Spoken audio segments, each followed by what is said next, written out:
Hi guys, इस video में हमें नया टॉपिक शुरू करना है मोशनल ईएमएफ। मोशनल ईएमएफ, सबसे पहले तो ये क्या होता है? ठीक है, मोशनल ईएमएफ वो ईएमएफ होता है जो कि एक कंडक्टर में इंड्यूस होता है जब वो किसी मैग्नेटिक फील्ड के रीजन में एक वेलोसिटी के साथ मूव कर रहा होता है। ठीक है ना? तो हमें क्या करना है, हमें मोशनल ईएमएफ के लिए एक फॉर्मूला डिराइव करना है अगर एक कंडक्टर एक मैग्नेटिक फील्ड के रीजन से यूनिफॉर्म वेलोसिटी के साथ मूव कर रहा हो। ठीक है, तो आओ उसका डेरिवेशन करते हैं। सबसे पहले तो आप ये देखो, ये आपका मैग्नेटिक फील्ड का रीजन है जिसमें मैग्नेटिक फील्ड जो है वो perpendicular into the board direction के साथ है। ठीक है ना? और ये जो मैग्नेटिक फील्ड है वो एक यूनिफॉर्म फील्ड है और टाइम इंडिपेंडेंट मैग्नेटिक फील्ड है। ठीक है, यूनिफॉर्म मतलब कांस्टेंट मैग्नीट्यूड का है, टाइम इंडिपेंडेंट मतलब वेरी नहीं कर रहा है, कांस्टेंट रहेगा टाइम के साथ। ठीक है, अब इसमें आप एक सर्किट अज्यूम करो। ठीक है, मान लो ये है P, ये है Q, ये है R, ये है S। ठीक है ना? और P और Q के बीच में एक कंडक्टर लगा हुआ है। ठीक है, ये जो मैं मार्क कर रहा हूं, मान लो कि एक स्ट्रेट लॉन्ग कंडक्टर है। ठीक है ना? और ये जो है वो वेलोसिटी v के साथ मूव कर रहा है इस डायरेक्शन में जो एरो दिखा रहा है, टुवर्ड्स R एंड S।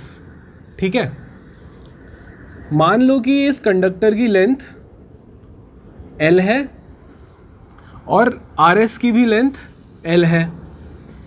ठीक है, at any point of time RQ, QR और PS इनकी लेंथ वेरी करेगी। ठीक है ना? At any point of time हम ये अज्यूम कर सकते हैं कि QR की length which is equal to PS की लेंथ वो X होगी। ठीक है, ये सारे हमारे अजम्पशंस हो गए।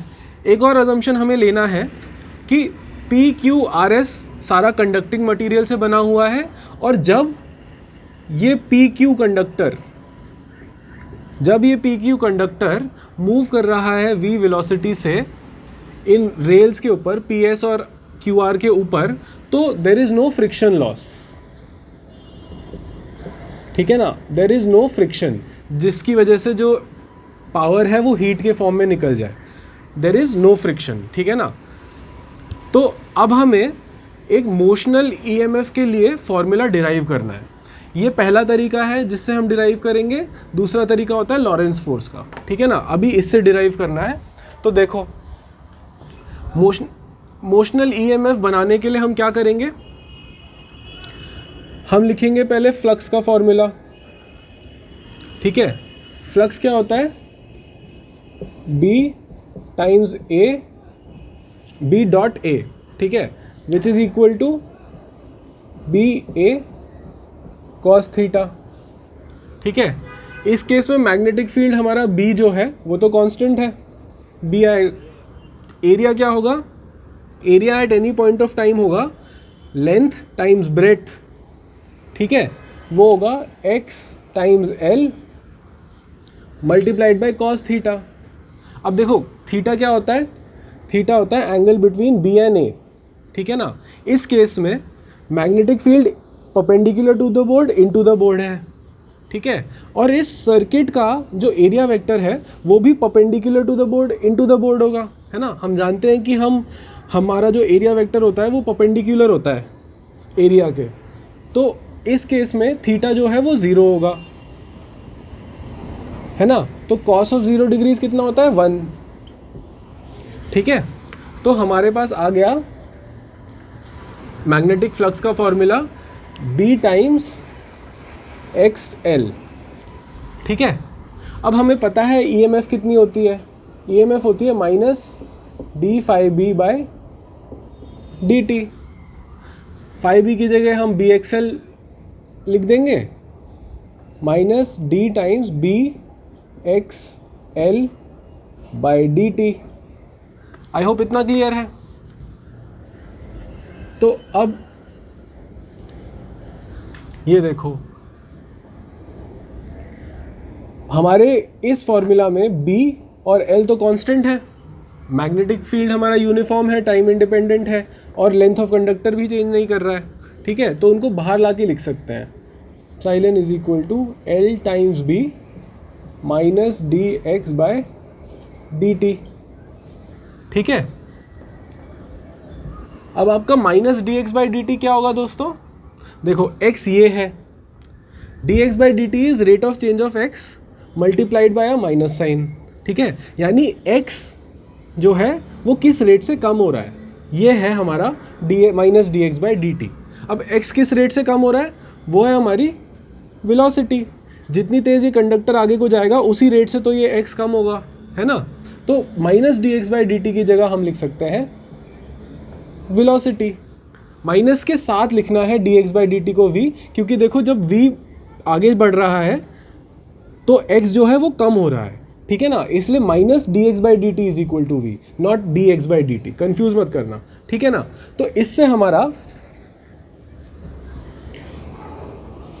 मोशनल ईएमएफ का फॉर्मूला आ जाता है। ठीक है, motional EMF is equal to L B V या वी बी एल कह सकते हो। ठीक है, अब सवाल उठता है इस मोशनल ईएमएफ का डायरेक्शन क्या होगा। ठीक है, तो दोस्तों डायरेक्शन जानने के लिए हम फिर से लेंज लॉ लगाएंगे। अब क्या हो रहा है, जब हमारा कंडक्टर इस डायरेक्शन में मोशन कर रहा है तो हमारा जो फ्लक्स इनटू द बोर्ड है वो कम हो रहा है। कम क्यों हो रहा है? क्योंकि एरिया रिड्यूस हो रहा है ना। जब एरिया रिड्यूस हो रहा है तो लेंज लॉ के अकॉर्डिंग जो फ्लक्स कम हो रहा है, ईएमएफ ऐसा इंड्यूस होगा कि वो फ्लक्स कम होने का ऑपोजिशन करे, है ना। यानी कि अगर अंदर जाने वाला फ्लक्स कम हो रहा है तो ईएमएफ ऐसा इंड्यूस होगा कि उसकी वजह से मैग्नेटिक फ्लक्स ऐसा बने कि वो अंदर को जाए, है ना। तो अगर हम अपना राइट हैंड रूल लगाते हैं तो देखो, अगर मेरा थंब का डायरेक्शन जो कि मैग्नेटिक फील्ड का डायरेक्शन बताएगा वो इनटू द प्लेन होना चाहिए, तो मेरी फिंगर्स बताएंगी करंट का डायरेक्शन, है ना। यानी कि मेरा जो करंट का डायरेक्शन होगा वो कुछ ऐसा होगा, समझ रहे हो, क्लॉकवाइज। ठीक है, from S to P to Q to R। ठीक है, ये होगा हमारा करंट का डायरेक्शन। और अगर आप ये जानना चाहो कि P और Q में से कौन सा end of the conductor higher potential पे है और कौन सा end of the conductor lower potential पे है, तो आप ये देख सकते हो कि किस एंड से करंट बाहर को निकल रहा है। ठीक है, इस केस में एंड Q से करंट बाहर को निकल रहा है, यानी कि Q is the positive terminal, Q is at the higher potential. ठीक है ना, तो इस तरीके से आप मोशनल ईएमएफ का फॉर्मूला निकाल सकते हो। ठीक है, ये तो एक तरीका हुआ। तो गाइज अब हमें इस फॉर्मूले की डेरिवेशन लॉरेंस फोर्स के मेथड से करनी है। ठीक है, तो आप समझो पिछली डेरिवेशन में हमने क्या किया था, हमने एक सर्किट लिया था, उसमें हमने एक कंडक्टर लिया था P Q R S, और फिर उसकी वेलोसिटी के हिसाब से फ्लक्स निकाल के ये देखा था कि P और Q के बीच में कितनी EMF प्रोड्यूस होगी। ठीक है, लेकिन अब आप ये समझो कि अगर ये सर्किट ना हो, ठीक है, सिर्फ एक कंडक्टर हो हमारे पास जो कि एक मैग्नेटिक फील्ड के रीजन में मूव कर रहा हो। ठीक है, तो क्या EMF कोई इंड्यूस नहीं होगी? ऐसा नहीं है, EMF ऑब्वियसली इंड्यूस होगी, है ना। तो वही हमें निकालना है कि कैसे इस EMF को हम पता लगाएं कि वो इंड्यूस कैसे होती है। ठीक है ना, उसके लिए हम लॉरेंस फोर्स लिखेंगे। ठीक है, तो दोस्तों लॉरेंस फोर्स का फॉर्मूला क्या होता है? Force is equal to Q times E plus Q times V cross B, है ना। तो आप क्या करो, सबसे पहले तो ये देखो कि ये आपका जो कंडक्टर है उसमें कोई रैंडम चार्ज है प्लस क्यू, ठीक है ना, ये अज्यूम करो। तो इस चार्ज पे कितनी फोर्स लग रही होगी इस मैग्नेटिक फील्ड में? देखो अभी इलेक्ट्रिक फील्ड तो ज़ीरो है, तो ये वाली टर्म तो पूरी ज़ीरो हो गई, है ना। बचती है आपकी क्या term? Q V cross B, ठीक है।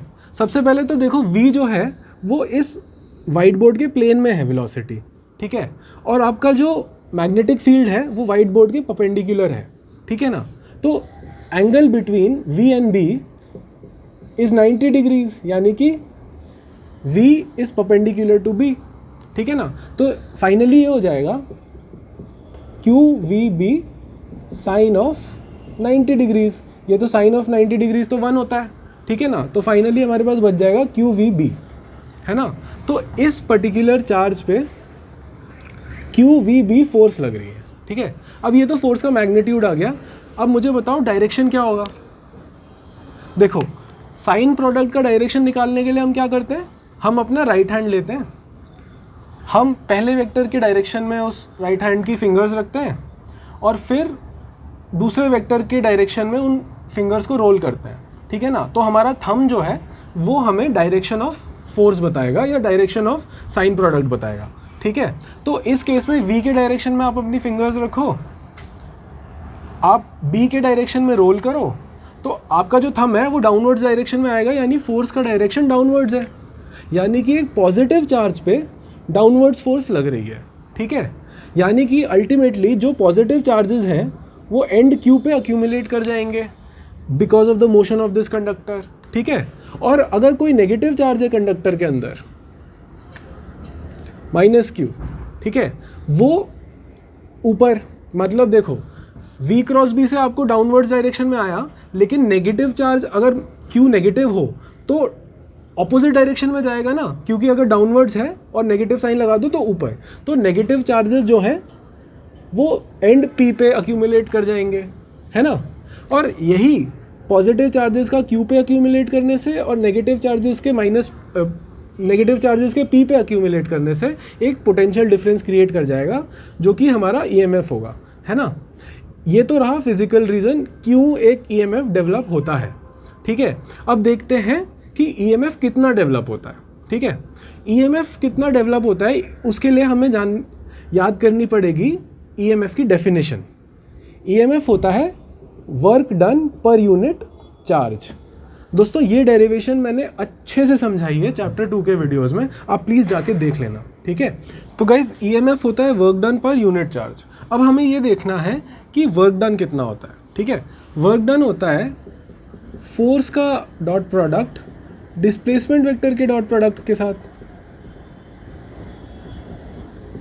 है ना। तो इस केस में कोई चार्ज अगर प्लस क्यू है, ठीक है, तो उस पर फोर्स लग रही है इस डायरेक्शन में डाउनवर्ड्स, और हमें डिस्प्लेसमेंट कहाँ से कहाँ तक लेना है, from end P to end Q, है ना। तो उसका डायरेक्ट डिस्प्लेसमेंट वेक्टर भी क्या होगा, डाउनवर्ड्स, है ना।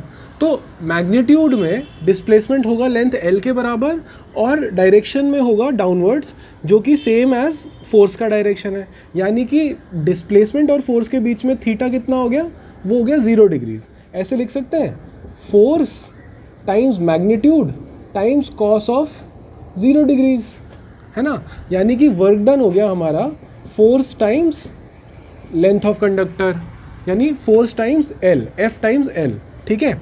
तो आई होप इतना आप समझ गए होंगे। तो यहाँ पे हम वर्क डन की जगह F टाइम्स L लिख देते हैं और F को रिप्लेस कर देते हैं QVB से, ठीक है। EMF is equal to QVB multiplied by L divided by Q, ठीक है। अब ये Q और Q कैंसिल हो जाएगा, हमारे पास EMF की वैल्यू आ जाएगी VBL। EMF is equal to VBL, ठीक है। और यही फाइनली हमारा रिजल्ट पिछली बार भी आया था, है ना।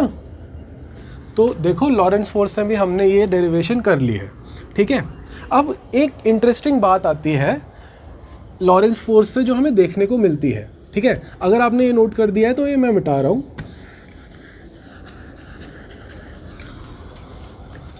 हमने तो बहुत सिंपल सा केस लिया था जिसमें v और b जो थे वो परपेंडिकुलर थे, ठीक है ना।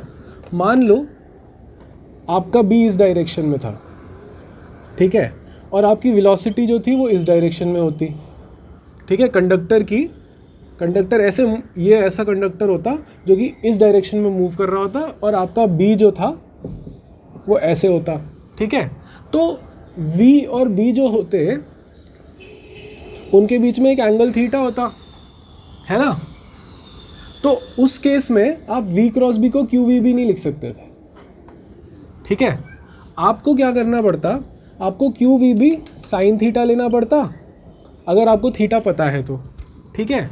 और उसके बाद आपको अपना राइट हैंड स्क्रू रूल से उसका डायरेक्शन पता चलता, ठीक है। ये बात याद रखना कि जैसे हमने ये डेरिवेशन में सिंप्लीफाइड केस लिया था जिसमें v और b 90 डिग्रीज पे थे, इसलिए साइन जो था साइन 91 होता है।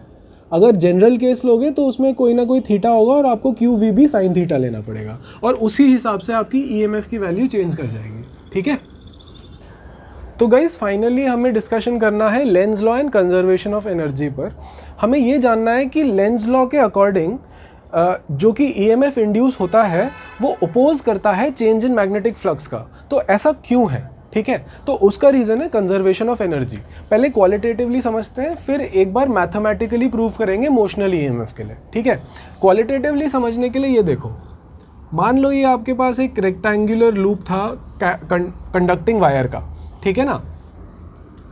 ये आपका बार मैग्नेट था, ये आपका वेलोसिटी v के साथ इस रेक्टेंगुलर लूप की तरफ आ रहा है। तो सेटअप ऐसा है कि ये रेक्टेंगुलर लूप जो है वो perpendicular to this white board है, बार मैग्नेट धीरे धीरे करके पास आ रहा है।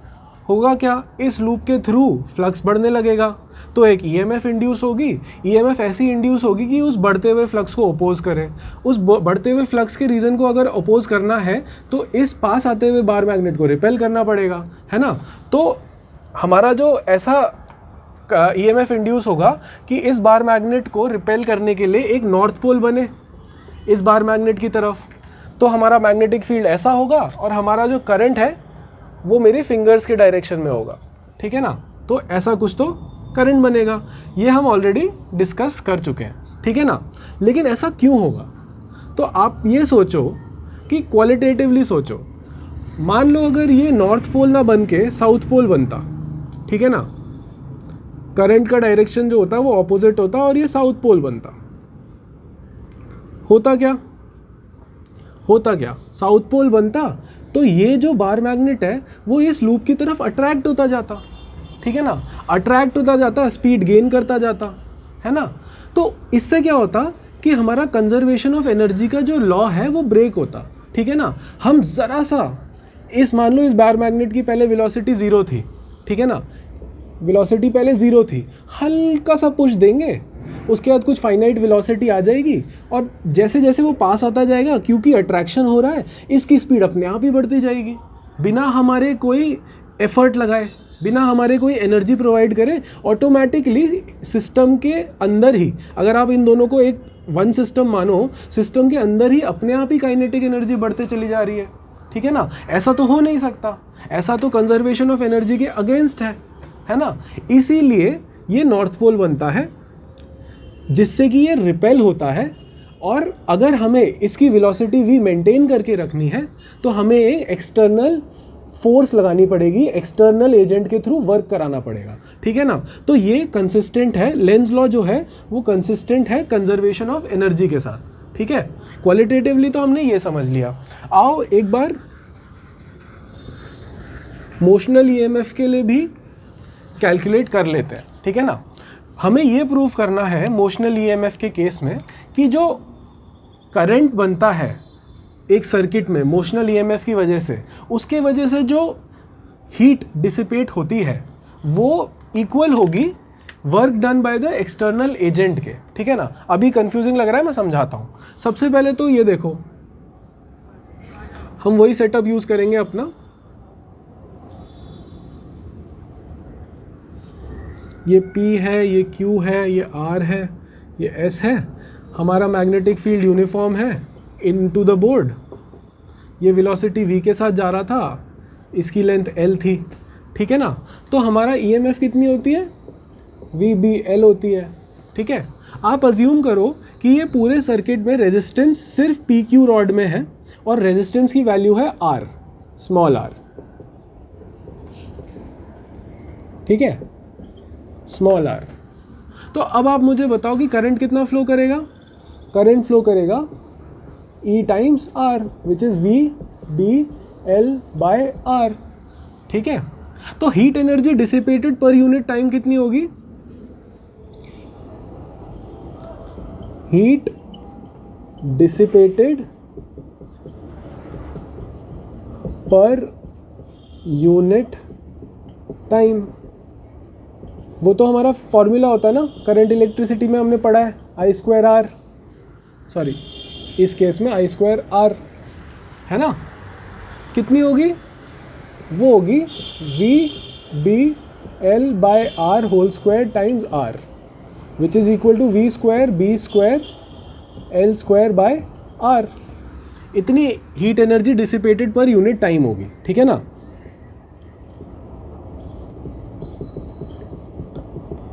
हीट पर यूनिट टाइम इतनी डिसिपेट होगी। अब हमें जानना है कि ये एनर्जी आखिर आ कहाँ से रही है ना। अगर ये एनर्जी डिसिपेट हो रही है तो इस सिस्टम में कहीं ना कहीं से तो एनर्जी एंटर भी कर रही होगी, है ना, तभी तो कंजर्वेशन ऑफ एनर्जी होगा। तो देखो दोस्तों, हमें ये जानना है ये एनर्जी आ कहाँ से रही है। अगर आपने ये नोट कर लिया तो मैं मिटा देता हूँ।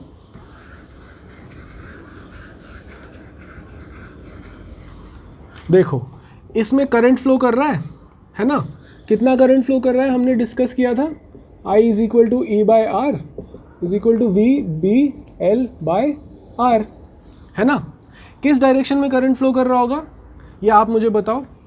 देखो, क्योंकि अंदर जाने वाला फ्लक्स कम हो रहा है तो हमारा करंट जो है वो क्लॉकवाइज डायरेक्शन में फ्लो करेगा, है ना। ये ऑलरेडी मैं समझा चुका हूँ। ठीक है ना, करंट ऐसा फ्लो कर रहा है, मान लो उस करंट की वैल्यू है VBL/R। ठीक है, अब फोर्स ऑन द रॉड कितनी लगेगी, फोर्स क्या होती है, IL×B। ठीक है ना, L हो गया लेंथ ऑफ द कंडक्टर और L का डायरेक्शन क्या होगा, वो होगा करंट का डायरेक्शन, है ना। इस केस में L जो है वो डाउनवर्ड्स होगा और B जो है into the plane of the board है, तो L और B के बीच का एंगल हो गया 90 डिग्रीज। हम लिख सकते हैं ILB साइन ऑफ 90 डिग्रीज। तो हमें पता चल गई फोर्स ऑन दिस रॉड। ठीक है ना, साइन 91 होता है तो मैं इसको मिटा देता हूँ। ठीक है ना, अब लेकिन हमें फोर्स का डायरेक्शन जानना है। ठीक है ना, L×B कितना होगा दोस्तों, L आपका डाउनवर्ड डायरेक्शन में है, B आपका इनवर्ड डायरेक्शन में है, इनटू द प्लेन है, तो आपका थंब का डायरेक्शन बताएगा L की वैल्यू। तो L हो गया इस डायरेक्शन में, है ना। Magnetic force on the rod is in the opposite direction of the velocity, है ना। अगर सिर्फ एक ही फोर्स लग रही होती, मैग्नेटिक फोर्स लग रही होती इस रॉड पे, तो धीरे धीरे करके ये रॉड स्लो डाउन कर जाता। मानते हो, अगर वेलोसिटी इस डायरेक्शन में होती और एक ही फोर्स लग रही होती मैग्नेटिक फोर्स इस रॉड पे, तो ये धीरे धीरे ये रॉड स्लो डाउन कर जाता। ठीक है ना, लेकिन ऐसा नहीं है, ये रॉड जो है वो कांस्टेंट वेलोसिटी के साथ चल रहा है ना। यानी कि एक एक्सटर्नल एजेंट भी एक फोर्स लगा रहा होगा इस रॉड पे ताकि ये कांस्टेंट वेलोसिटी के साथ चलता रहे, है ना। मानते हो, अगर कांस्टेंट वेलोसिटी देनी है हमें इस रॉड को तो हमें इक्वल एंड ऑपोजिट फोर्स लगानी पड़ेगी मैग्नेटिक फोर्स के। ठीक है, यानी कि एक्सटर्नल एजेंट जो फोर्स लगा रहा होगा उसका मैग्नीट्यूड भी यही होगा, लेकिन वो वेलोसिटी के डायरेक्शन में होगा। ठीक है ना, तो दोनों फोर्स के मैग्नीट्यूड एक दूसरे को एग्जैक्टली कैंसिल कर देंगे, एक्सेलरेशन 0 होगा और कांस्टेंट वेलोसिटी के साथ ये रॉड चलता रहेगा। ठीक है, तो एक्सटर्नल एजेंट जो फोर्स लगा रहा होगा वो भी ILB होगा। ठीक है ना, अब हमें ये देखना है कि power delivered by external agent कितना है।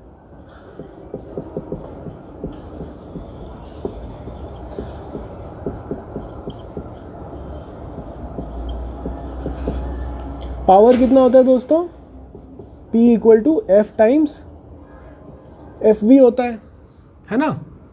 तो अब देखो F.V होता है, लेकिन इस केस में देखो हमारा cos थीटा फोर्स और वेलोसिटी का डायरेक्शन सेम होगा। फोर्स बाय एक्सटर्नल एजेंट है ये, ठीक है ना, और ये वेलोसिटी ऑफ द रॉड है, ठीक है। तो इस केस में हम एफ वी लिख सकते हैं सीधे सीधे। तो हमारा पावर डिलीवर्ड होता है force by external agent multiplied by velocity, ठीक है। वो हम कितनी लिख सकते हैं, I L B times V. I की वैल्यू आप सब्स्टिट्यूट कर दो इधर, तो वो कितनी हो गई दोस्तों, वो हो गई V B L times L B times V divided by R, है ना।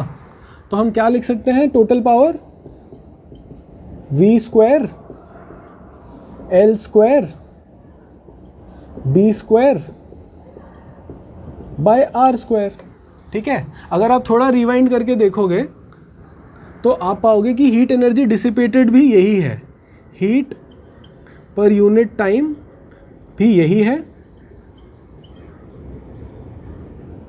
सॉरी ये आर आर ही रहेगा, ठीक है। और power delivered by external agent भी यही है, ठीक है ना। इसका मतलब जो एक्सटर्नल एजेंट पावर डिलीवर कर रहा है सिस्टम को, वही पावर हीट एनर्जी पर यूनिट टाइम के रूप में डिसिपेट हो जा रही है, ठीक है ना। इसका मतलब हमारा law of conservation of energy valid है, ठीक है। गाइस अब एक छोटा सा टॉपिक पढ़ना है हमें एडी करंट्स का। एडी करंट्स क्या होते हैं, एडी करंट्स होते हैं इंड्यूस्ड करंट्स, ठीक है ना, produced in bulk materials, bulk conductors due to changing magnetic flux. देखो अभी तक हमने जो भी पढ़ा था, हमने इलेक्ट्रोमैग्नेटिक इंडक्शन में देखा था करंट कैरिंग लूप्स होंगे, वायर्स होंगे, ठीक है ना। तो उनके थ्रू फ्लक्स चेंज हो रहा था और वो वायर्स में करंट फ्लो कर रहा था, ठीक है ना। अभी तक हमने बल्क मटेरियल को कंसिडर नहीं किया था। मान लो वायर तो पतला सा होता है, बल्क मटेरियल मान लो ये डस्टर है, मान लो ये कंडक्टिंग मटेरियल का बना होता, तो ये एक सॉलिड क्यूब है एक कंडक्टिंग मटेरियल का। अगर इसके थ्रू फ्लक्स चेंज होगा तो क्या इसमें करंट प्रोड्यूस होगा, आंसर है हाँ, और उसको कहते हैं एडी करंट्स, ठीक है। एडी करंट्स को एडी नाम क्यों दिया गया, क्योंकि देखो वाटर बॉडीज होती है ना, उनमें पानी का एक मोशन होता है जिसको एडीज कहते हैं, ठीक है ना। तो ये जो करंट का मोशन है बल्क कंडक्टर में, वो बिल्कुल एडीज के सिमिलर होता है, इसीलिए इनको एडी करंट्स कहते हैं, ठीक है। तो एडी करंट्स की वजह से ना काफ़ी इलेक्ट्रिकल इक्विपमेंट में एनर्जी लॉस होता है। आओ देखते हैं कैसे। मान लो ये एक बल्क कंडक्टर था जो एक पेंडुलम से जुड़ा हुआ था। ये एक मैग्नेटिक फील्ड था जो into the plane of the white board जा रहा था, और इस बल्क मटेरियल को आपने स्विंग करने के लिए छोड़ दिया। अब होगा क्या, जैसे ही ये बल्क मटेरियल इस मैग्नेटिक फील्ड के अंदर के एरिया में एंटर करेगा तो एक इसमें फ्लक्स चेंज होगा और उसकी वजह से एक एडी करंट इंड्यूस हो जाएगा, ठीक है। जैसे ही निकलने वाला होगा तो भी फ्लक्स चेंज होगा और फिर से एक एडी करंट इंड्यूस हो जाएगा। अब इन एडी करंट्स की वजह से हीटिंग होगी, क्योंकि करंट होता है तो आई स्क्वायर आर के फॉर्मूले से हीट जनरेट होती है और वो हीट लॉस हो जाएगी। अब इस एनर्जी लॉस की वजह से धीरे धीरे करके ना ये जो पेंडुलम है वो मोशन से रुक जाएगा और वो स्टॉप कर जाएगा, ठीक है ना। तो एडी करंट्स की वजह से डैम्पिंग हो जाती है मोशन की और हमारा एनर्जी लॉस हो जाता है, ठीक है। तो कई ट्रांसफार्मर्स में ये देखने को मिलता है कि इलेक्ट्रिकल एनर्जी जो है वो एडी करंट्स की वजह से हीट एनर्जी के फॉर्म में डिसिपेट हो गई, ठीक है। तो अब इसको सॉल्व करने का तरीका क्या है, होता क्या है, हम इस बल्क मटेरियल को बीच में से काट सकते हैं, जिनको हम कहते हैं लैमिनेशंस, ठीक है ना। इन लैमिनेशंस को बीच में से हमने इंसुलेटिंग मटेरियल से कवर कर देना है। तो होगा क्या कि ये जो एडी करंट अभी भी अब जब स्विंग करेगा पेंडुलम तो फ्लक्स तो चेंज होगा, एडी करंट्स भी बनेंगे, लेकिन जो एडी करंट्स का जो मैग्नीट्यूड है ना वो कम हो जाएगा, ठीक है ना। हर एडी करंट को एक छोटा सा ही एरिया मिलेगा मूव करने के लिए और एडी करंट्स का जो मैग्नीट्यूड है वो कम हो जाएगा। और क्योंकि मैग्नीट्यूड कम हो जाएगा तो हमारा हीट लॉस कम होगा, क्योंकि heat loss I square R होता है ना। तो आई स्क्वायर डिपेंडेंस होती है जब करंट की, और करंट ही छोटे हो जाएंगे तो हमारा हीट लॉस कम होगा और इसकी वजह से ये पेंडुलम जो है वो ज़्यादा देर तक स्विंग कर पाएगा, ठीक है ना। तो ये तरीका होता है एडी करंट के हीट लॉस को कम करने का। तो एक की पॉइंट तो आपके बुक में ये दे रखा है। चौथी चीज़, एडी करंट सिर्फ नुकसान नहीं करते, कई जगह इनकी पॉजिटिव एप्लीकेशंस भी होती हैं, जैसे कि मैग्नेटिक ब्रेकिंग ऑफ ट्रेन्स। ठीक है ना, इसमें होता क्या है, जब ट्रेन हाई स्पीड पे जा रही होगी तो नीचे पटरियों पे एडी करंट्स फ्लो करके ट्रेन को रोक दिया जाता है। ठीक है ना, हीट लॉस की वजह से ट्रेन को रोक दिया जाता है। तो एडी करंट्स की एक एप्लीकेशन होती है मैग्नेटिक ब्रेकिंग ऑफ ट्रेन्स। अगर आपको हीट करना है कोई इक्विपमेंट तो इंडक्शन फर्नेसेस में भी एडी करंट्स का यूज़ करते हैं। आप यूट्यूब पे जाके वीडियो देख सकते हो, एडी करंट्स की वजह से पूरे के पूरे मेटल को मेल्ट कर दिया जाता है। ठीक है ना, तो इंडक्शन फर्नेसेस में भी हीट करने के लिए एडी करंट्स यूज़ होते हैं। तीसरा है इलेक्ट्रोमैग्नेटिक डैम्पिंग। आपकी बुक में एग्जाम्पल दिया हुआ है एनसीईआरटी में कि गैल्वेनोमीटर की नीडल को मूव करने से रोकने के लिए एडी करंट्स यूज़ कर सकते हैं। और चौथा होता है आपके electric power meters. Electric power meters में जो आपकी वो स्लाइडिंग डिस्क होती है वो एडी करंट्स की वजह से मूव करती है। ये सारे एग्जाम्पल्स आपकी एनसीईआरटी बुक में दिए हुए हैं। ठीक है।